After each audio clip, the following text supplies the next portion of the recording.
Chef പിള്ളടിക്കുന്നു ആദ്യത്തെ piece.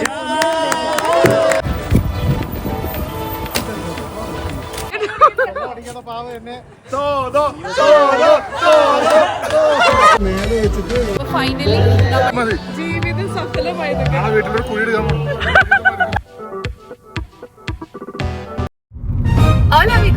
അപ്പൊ ഹിറ്റാച്ചിയുടെ അടുത്ത വീഡിയോയിലേക്ക് സ്വാഗതം. ഇന്ന് നമ്മള് പോകുന്നത് ഒഹാക്കയിലെ സ്പെഷ്യൽ ആയിട്ടുള്ള ഒരു ബീഫിന്റെ പ്രിപ്പറേഷൻ കാണാനായിട്ടാണ്. ഇത് നമ്മളിപ്പോ താമസിക്കുന്ന മെക്സിക്കോയിലെ ഹലിസ്കോ എന്ന് പറഞ്ഞ സ്റ്റേറ്റിലാണ്. വേറൊരു സ്റ്റേറ്റിന്റെ പേരാണ് ഒഹാക്ക. അപ്പൊ ആ സ്റ്റേറ്റിന്റെ സ്പെഷ്യൽ എന്താണെന്ന് വെച്ചാല് ബീഫിന്റെ മണ്ണിന്റെ അതേപടി കുഴിച്ചിട്ടിട്ട് എടുത്ത് കുക്ക് ചെയ്ത് എന്നൊരു ഡിഷ് ഉണ്ടാക്കുന്നുണ്ട്. ഞങ്ങൾക്ക് ഇത് ആദ്യത്തെ എക്സ്പീരിയൻസ് ആണ്. അപ്പൊ നമ്മളിത് കാണാനായിട്ട് പോവാണ്. അപ്പൊ കൂട്ടത്തിൽ നിങ്ങളെ കാണിച്ചു തരാം. എനിക്ക് ബീഫിനെ ഇങ്ങനെ ഫുള്ളായിട്ട് കുഴിച്ചിടുന്നൊക്കെ കേൾക്കുമ്പോൾ പേടിയാണ്. അപ്പൊ അത് ആളായിരിക്കും വീഡിയോ എടുത്ത് നിങ്ങളെ കാണിക്കാൻ പോണത്. അപ്പൊ ബാക്കി നമുക്ക് വീഡിയോയിൽ കാണാം. നമ്മൾ സ്ഥലത്ത് എത്തിയിട്ടുണ്ട്. ഇതാണ് സ്ഥലത്ത്. ഈ പുക ഇരുന്ന് ഇവിടെ ഇട്ടിട്ടാണ് ബീഫിനെ ഇവര് കുക്ക് ചെയ്യാൻ പോകുന്നത്. സോ ഡീറ്റെയിൽസ് ഒക്കെ നമ്മളിവിടെ ഷെഫ് പറഞ്ഞു തരും. സോ നമ്മൾ വെയിറ്റ് ചെയ്യാണ്. മെയിൻ ഷെഫിനെ വിളിക്കാൻ എന്താ ഇവിടെ ആൾക്കാർ പോയേക്കും കേട്ടോ. അവർ ഡീറ്റെയിൽസ് ആയിട്ട് വരും. ഇതാണ് കുഴി. ഈ കുഴിയിൽ ഇത് പുക കാരണം ഞങ്ങൾക്ക് നിൽക്കാൻ പറ്റണില്ല. പക്ഷേ നമ്മൾ ഇതെന്ത് സംഭവം എന്ന് അറിയാനായിട്ട് ഇങ്ങനെ വെയിറ്റ് ചെയ്ത് നിൽക്കുകയാണ്. ഇവിടെ ഒത്തിരി ആൾക്കാരുണ്ട്. രാവിലെ തൊട്ട് ഇവർ പണി തുടങ്ങിയതാണ്. ആക്ച്വലി ഇവിടെ ഒരു ബ്രദറിന്റെ ഓർഡിനേഷൻ സെറമണിയാണ്. അത് റിലേറ്റഡ് ആയിട്ടാണ് നമ്മുടെ ഈ കുക്കിംഗ് എല്ലാ പരിപാടിയും നടക്കുന്നത്. നമ്മൾ കുറച്ച് ലേറ്റ് ആയി പോയി. പക്ഷേ ബാക്കിയുള്ള കാര്യങ്ങളൊക്കെ കാണിച്ചു തരാം. സോ നമ്മളിവിടെ കാണുന്നത് ബീഫിന്റെ ബോൺമാരോ ആണ്. ബീഫിന്റെ ബോൺമാരോ എടുത്തിട്ട് അരിച്ചിട്ട് ചൂടാക്കാണ്. ഇതിനി കുറേ നേരം ഇതിലിങ്ങനെ ചൂടാക്കിക്കൊണ്ടേയിരിക്കും. ചൂടാക്കി അവസാനം അത് നല്ല സൂപ്പ് പരുവത്തിലാവണ വരെ മണിക്കൂറോളം ഇതിലിട്ട് ചൂടാക്കും. ഇതിവിടെ ബോൺമാരെടുത്ത് മാറ്റുന്നുണ്ട്. നമ്മൾ ഓർഡിനേഷൻ എന്ന് പറഞ്ഞില്ലേ, അതായത് പള്ളിയിൽ അച്ഛനാവാനായിട്ടുള്ള ഓരോ സ്റ്റേജസ് ആണ് കേട്ടോ. അതിൽ ഒരു സ്റ്റേജ് ആണ് ഡീക്കൻ ആവുന്നത്. ഈ ബ്രദറിന്റെ ഡീക്കൻ പറ്റാണ് കേട്ടോ നടക്കുന്നത്. സോ നമുക്ക് മെയിൻ ഷെഫിനെ കിട്ടിയിട്ടുണ്ട്. ഇപ്പൊ കാര്യങ്ങൾ ആള് പറഞ്ഞു.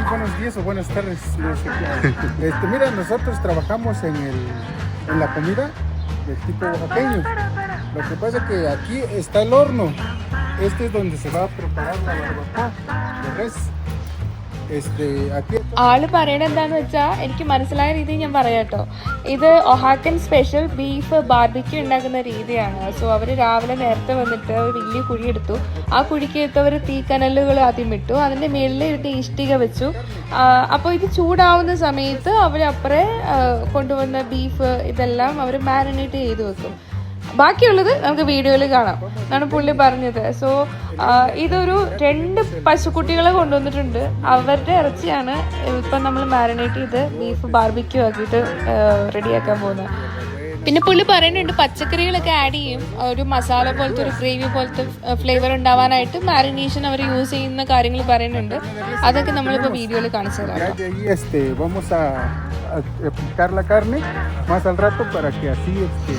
ഈ കാണുന്ന സൈസ് ഒന്നും അല്ല കേട്ടോ. ഇത് ഭയങ്കര വലുതായിട്ടാണ് ഇട്ടേക്കണത്. ഇതിനി കോടാലിയൊക്കെ വെച്ചിട്ട് ഇവരോട്ട് മുറിക്കാൻ തുടങ്ങും. ബാക്കി കാണാം നമുക്ക്. We call it barbacoa. The process is very different, little long. They put first 4 hours the fire inside of the horno for to heat it. After that, they put the leaves of maguey, the other leaves. After that, they put the meat. Maybe 5 hours. They already the meat is okay. Okay, 5 hours it will take to get it cooked. Thank you. So ഈ cooking വീഡിയോസിൽ നമുക്കിനി എല്ലാം കാണുന്നതായിരിക്കും. നമ്മളെല്ലാ വീഡിയോസും പകർക്കും. ഇപ്പോൾ first അവർ explain ചെയ്തു. ഇപ്പോൾ അത് തീയിട്ടുകൊണ്ടിരിക്കുന്നു. ഇനി ബീഫ് മാരിനേറ്റ് ചെയ്തതിന് ശേഷം ബീഫ് അതിലേക്ക് ഇറക്കുന്ന വീഡിയോസിലേക്ക് പോവാം. നല്ല വെയിലാണ്, പുകയടിക്കുന്നു. ഞങ്ങൾക്ക് അതുകൊണ്ട് നിൽക്കാൻ പറ്റണില്ല. നല്ല ചൂടുണ്ട്. അപ്പൊ ഞാൻ ഈ വ്ളോഗ് ഇവരെ രണ്ടുപേരും ഏൽപ്പിക്കാൻ പോവാണ്. നിങ്ങൾ എക്സൈറ്റഡ് ആണോ? ഞങ്ങള് ബീഫ് കനലിലേക്ക് ഇറക്കുന്ന തൊട്ടിട്ട് ഞങ്ങൾ എക്സൈറ്റഡ് ആയിരിക്കും. ഇപ്പൊ മാരിനേഷനൊന്നും ആയിട്ടില്ല. ഇനി മാരിനേഷൻ ആവാൻ വേണ്ടി വെയിറ്റ് ചെയ്യാണ്. കട്ട് വെച്ചിട്ടുള്ളൂ. അങ്കമാലി ബീഫിന്റെ അത്രയും സെറ്റ് ആകുമോ? പിന്നെ എന്ത് പറയുന്നു? സോ നമ്മളിപ്പോൾ ഇത് ബീഫിന്റെ മാരിനേഷൻ വീഡിയോയിലേക്ക് കിടക്കുകയാണ്. ഈ കണ്ട എല്ലാ ബീഫും മാരിനേറ്റ് ചെയ്തതിന് ശേഷം ഒഹാക്ക സ്റ്റൈലിൽ മാരിനേറ്റ് ചെയ്തതിന് ശേഷമാണ് ആ ഫയർ പിറ്റിനകത്തേക്ക് ഇറക്കി വയ്ക്കാൻ പോകുന്നത്. സോ ഇവരിവിടെ ഉപയോഗിക്കുന്നത് നല്ലൊരു മഴു അല്ലേ പറയാം, മഴു വെച്ചിട്ടാണ് അടിച്ച് ഉപ്പിട്ടുകൊണ്ടിരിക്കുകയാണ്. അതിൻ്റെ പ്രോസസ്സാണ് ഇപ്പോൾ കാണുന്നത്.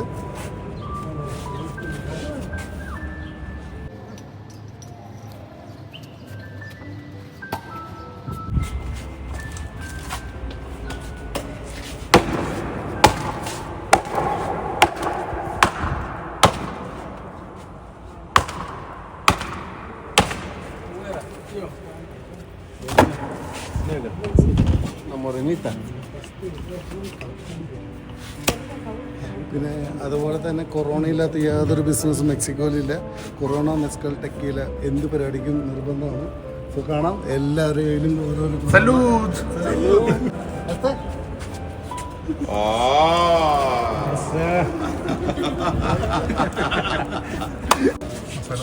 ഇതാണ് നമ്മൾ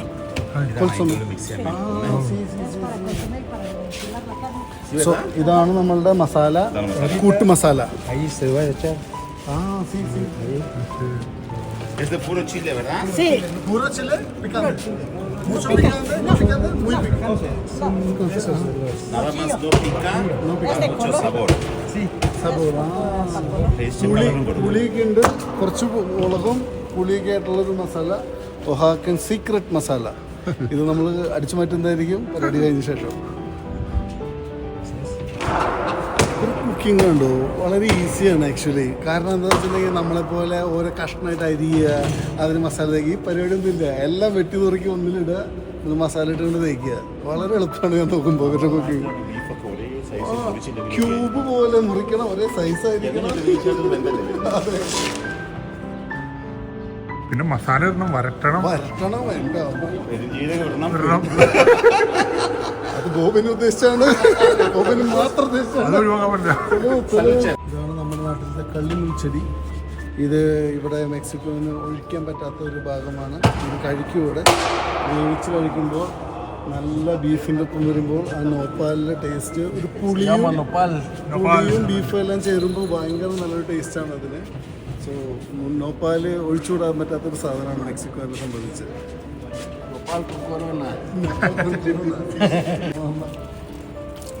നമ്മളിപ്പോൾ ഒഴിക്കുന്നത് വിനാഗിരിയാണ്. അതും സാധാ വിനാഗിരി അല്ല, ആപ്പിൾ വിനാഗിറാണ് ഒഴിക്കുന്നത്. അത് ടെൻഡർ കൂട്ടാൻ വേണ്ടിയിട്ടാണെന്നാണ് ഷെഫ് പറയുന്നത്.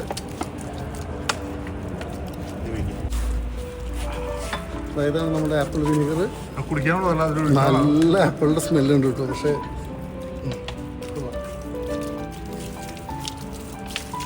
¿Este es para que se suavice más la carne, chef?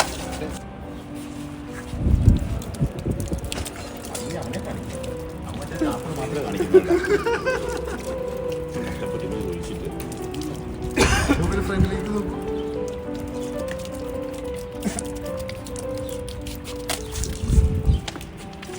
വിനാഗിരി മനസ്സാണ്, ആപ്പിൾ വിനാഗിരി.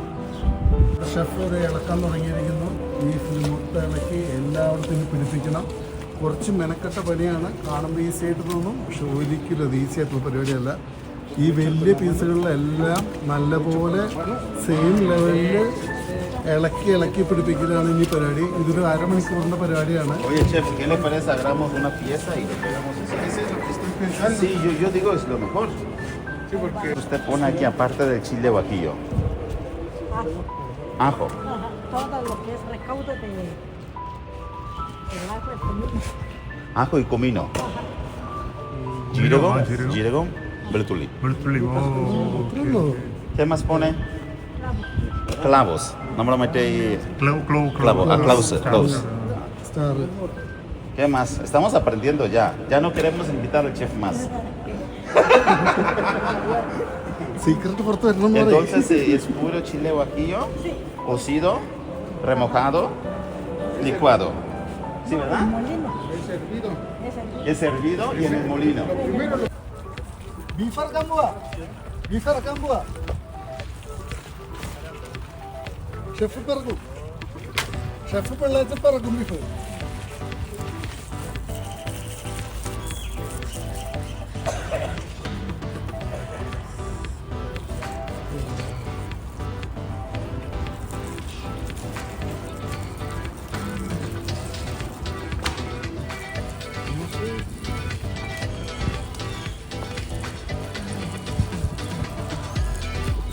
¿Dónde está Don Juan?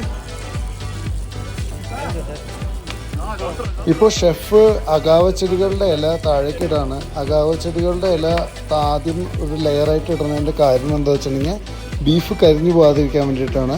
അപ്പോൾ ഈ ചൂട് ഒരു പരിധി വരെ ഈ അഗാവ ചെടികളുടെ ലീഫുകൾ തടഞ്ഞതുകൊണ്ട് ഈ ബീഫ് കരിയില്ലെന്നാണ് ഷെഫ് നമ്മളോട് പറഞ്ഞത്. സോ ഫസ്റ്റ് അഗാവ ചെടി ഇട്ട് നിരത്തിയതിന് ശേഷം അതിൻ്റെ മീതെ ബീഫുകൾ നിരത്തിയിടുന്നതായിരിക്കും. ¿Ya rezó, chef? Hay que hacer un rosario.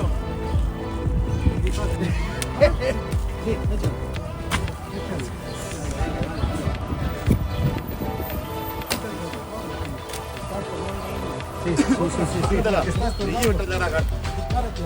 Bueno, ya era. Bueno, pero caminar no viene. Aquí no me pisa, no pisas. No, sí, porque no sé si.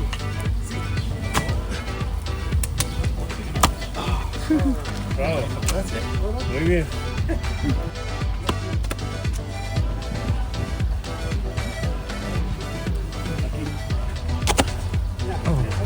ബീഫെല്ലാം ഇട്ടതിന് ശേഷം അവക്കാഡോയുടെ ലീഫും അതിന് മേലെ വാഴക്കൂമ്പും അതിന് മേലെ വാഴയിലയും ഇട്ട് നിറച്ചിക്കും.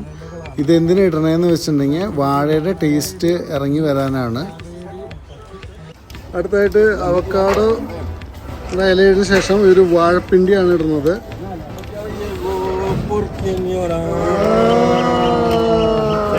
Nice.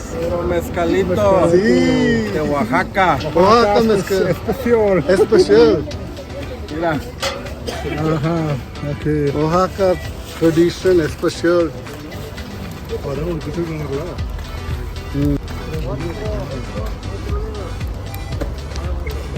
വാഴപ്പിണ്ടിക്ക് ശേഷം ഇതിൽ വെക്കാൻ പോകുന്നത് വാഴയിലകളാണ്.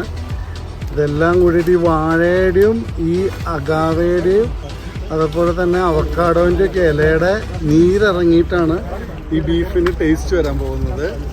അതുകൊണ്ടാണ് ഈ ബീഫ് വളരെ സ്പെഷ്യൽ, ഒഹാക്ക സ്പെഷ്യൽ ബീഫ് എന്ന് പറയാൻ കാരണം. അതിന്റെ സ്മെല്ല് വന്നു. ആ അതെ, നല്ലൊരു സ്മെല്ല് വരാൻ തുടങ്ങിയിട്ടുണ്ട്. യെസ്, ഇത് പടക്കാണ്, അടച്ച് വെക്കുകയാണ്. ഇപ്പോൾ നമ്മുടെ ഓവൻ എല്ലാം കഴിഞ്ഞ ശേഷം ഇപ്പോൾ അടച്ചിരുന്നു. വാഴല, അഗാവെ, അവക്കാഡോ എല്ലാ ഇലകളും വെച്ച് ബീഫും വെച്ച് ഇപ്പൊ അതിൻ്റെ അകത്തേക്ക് ഇപ്പൊ അടച്ചിടാണ് ഇവര്.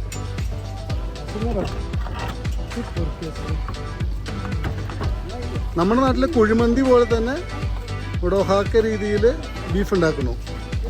അത് കഴിഞ്ഞിട്ട് നമ്മുടെ ഈ അപ്പാപ്പൻ്റെ കയ്യിലുള്ള മദ്യക്കുപ്പികളുണ്ടോ, ഇത് ഇതിൻ്റെ മേലെ വെച്ചിട്ട് അവര് ഇതിൻ്റെ മേലെ വെച്ചിട്ട് മണ്ണിൽ കുഴിച്ചിടും. എന്നിട്ട് ഇത് കണ്ടുപിടിക്കുന്നവർക്ക് അത് സമ്മാനമായിട്ട് കൊടുക്കും. ഇത് തുറക്കുന്ന നേരത്ത് ഇതിപ്പോൾ നനച്ച തുണിയാണ് ഇട്ടുകൊണ്ടിരിക്കുന്നത്. ആവി പുറത്തു പോകാതിരിക്കാൻ വേണ്ടിയിട്ട് നനച്ച തുണി ഇട്ടുകയാണ്. ഈ നനച്ച തുണി ഇട്ടതിന് ശേഷം ഇതിൻ്റെ മേലേക്കാണ് മണ്ണിടാൻ പോകുന്നത്. ഇതെല്ലാം പെട്ടെന്ന് കേട്ടോ, വളരെ പെട്ടെന്നാണ്. ഇത് എല്ലാം വളരെ പെട്ടെന്ന് ചെയ്തുകൊണ്ടിരിക്കുകയാണ്. അതെ, മണ്ണ് ഇടാൻ തുടങ്ങി.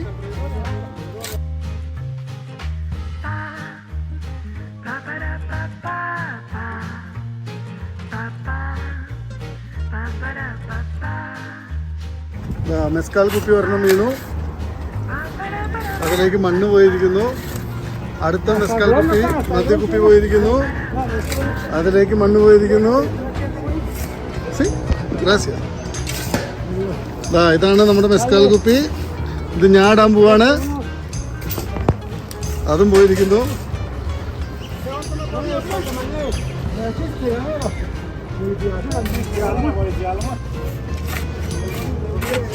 നാലാമത്തെ മെസ്കാൽ കുപ്പി അവിടെ വെച്ചിരിക്കുകയാണ്.